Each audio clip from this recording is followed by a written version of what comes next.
Кийинки маселе салмагы 900 грамм болгон пиццаны 5 бөлүккө бөлүп, 2 бөлүгүнүн салмагын тапкыла жана эгерде пиццанын баасы 380 сом болсо, 3 бөлүгүн канча турат? Демек, пиццанын схемасын түзөбүз.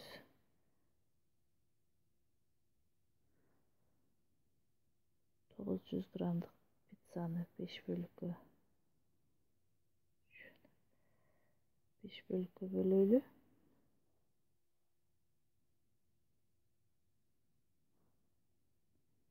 Beş bölükкө bölсөк,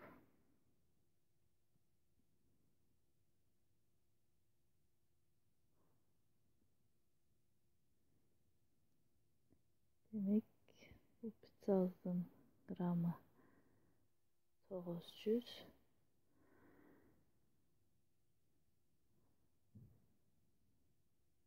Анын үчүн биз 900 граммды бөлөбүз 5ке.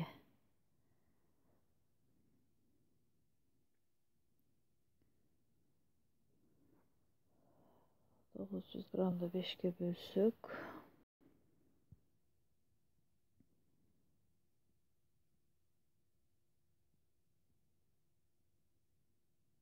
5 2'den versek 10 көп, 1 5 4 40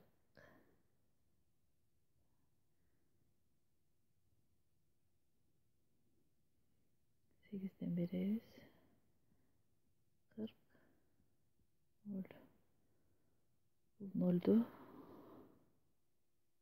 180 кылып жазабыз. 180.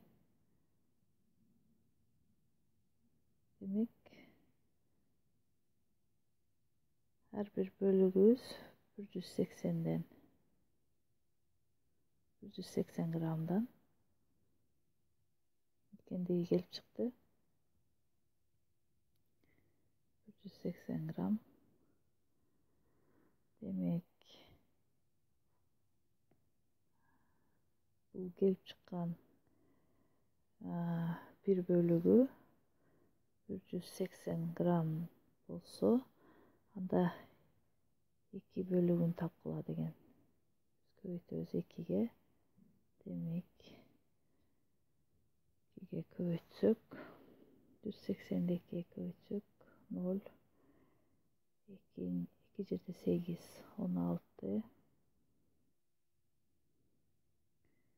Birinci жогорку разрядка 2 1 менен 3.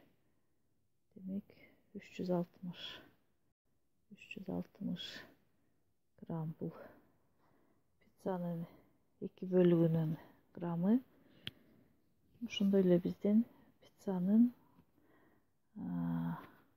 900 gramı 380 сом болсо, демек pizzanın baası 380 сом болсо, анда 3 bölüğü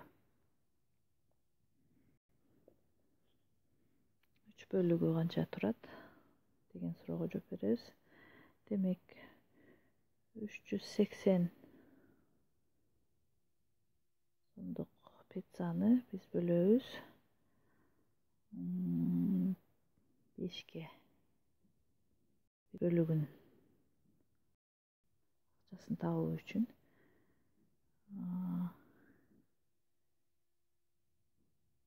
380'di bölsök 5'ke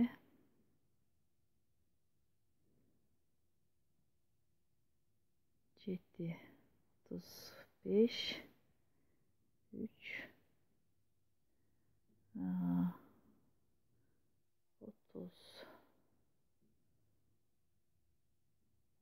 30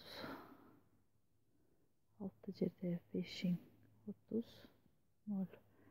Demek 76 сомдон. Her bir bölüğü 76 сомдон.